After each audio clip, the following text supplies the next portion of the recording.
Right, I know it's been a long time coming, but it's finally time that I can upload my review for Max Payne 3.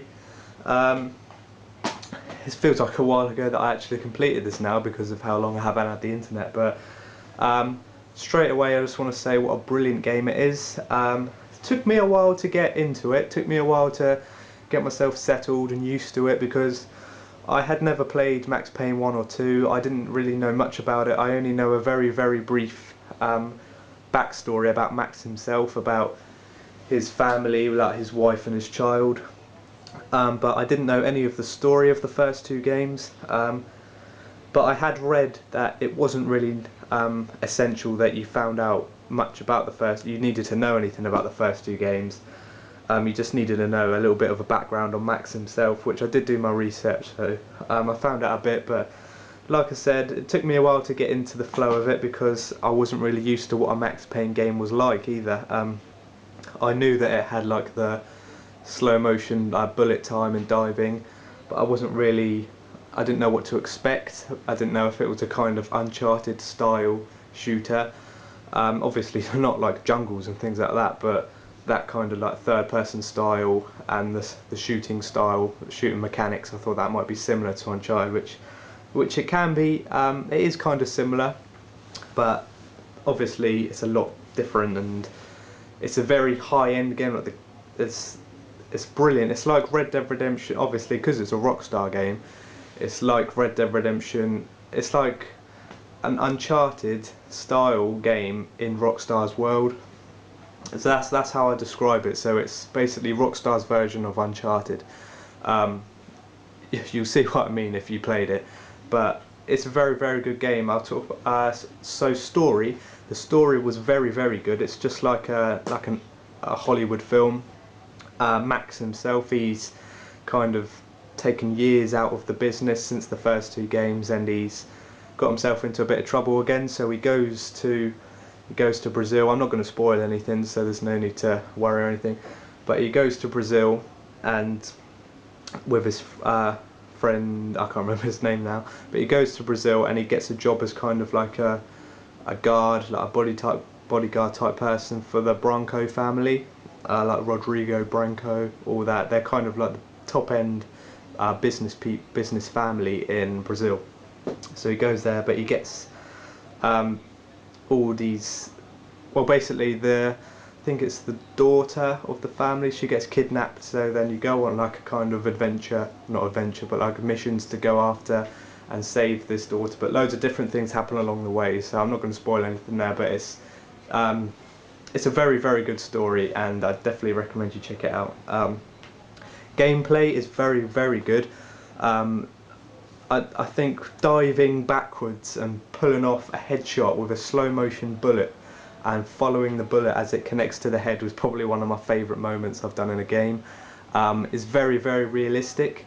Say if you're hidden behind cover and you stay there for too long, eventually say if you're behind like a pillar or something and the enemies are shooting at the pillar, that pillar's going to wear away, it's going to break off, and eventually you're going to be exposed. So it's really good. You have to look around for your surroundings, you have to keep moving, and you have to keep shooting. You can't just hide there, wait until the enemies reload and then take a quick shot at them.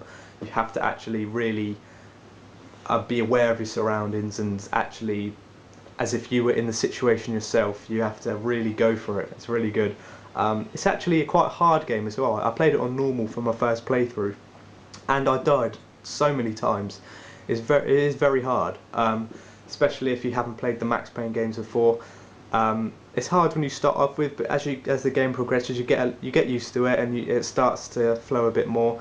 But there is definitely some challenging moments in there, which is really good. It's nice and refreshing to see a hard game nowadays, as opposed to the really linear games where they're quite easy and you just follow the story and it just carries on until the end. But this one, I actually found myself kind of turning it off for the day, coming back to it the next day and having another crack at it on something that I was stuck on. So that was really good. It kept me coming back, and it let the experience last a lot longer as well, which is really good.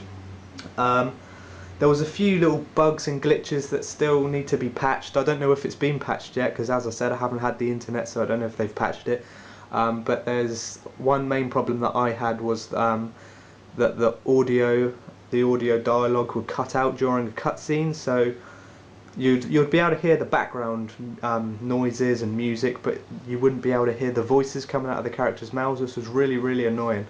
It only happened towards the beginning of the game though. As the game progressed, it didn't really do it that much. But I found myself, I had to put the subtitles on for any time it happened so I could just read what was happening, but it was really annoying, and I hope they have patched that. I've heard of a few other little bugs that have happened, but that's the only one that's happened to me. Online, that's a nice refreshing change as well from all the other online games we have nowadays. It's very similar to Uncharted style online, apart from the bullet time is a very good part of this online as well. The more people you kill, you like kind of raise a bar, so that's like your energy for bullet time. So if you can pull off a slow motion shot, and all the other players would just have a brief slow motion moment while you're taking your shot, so that's really good. It's nice and refreshing, and it keeps you coming back as well. There's loads and loads of unlockables, and you can like unlock clothes for your character, guns, loads of little things like that. It's really good. But overall, it's a really good Rockstar game. It's one I'm definitely going to keep hold of, and one that I'm going to play again. I'm going to have multiple playthroughs of it. And it just proves the fact that Rockstar, to me, they don't deliver a bad game. I'm a big fan of Red Dead Redemption, massive fan of Max Payne. Now, it might even intrigue me to go and play the originals again, because like I said, I've never played them. But I love everything Rockstar do, and Max Payne 3 is definitely a worthy title to have in the collection of Rockstar games, so definitely go and check this out. It's really good. And that's about it for my review. I know it's not detailed, but you don't really need me to tell you how good the game is. Most reviewers are saying how good it is, so that was just my thoughts on Max Payne 3. Thanks for watching, thanks for sticking around while I've been gone, and I will see you in my next video.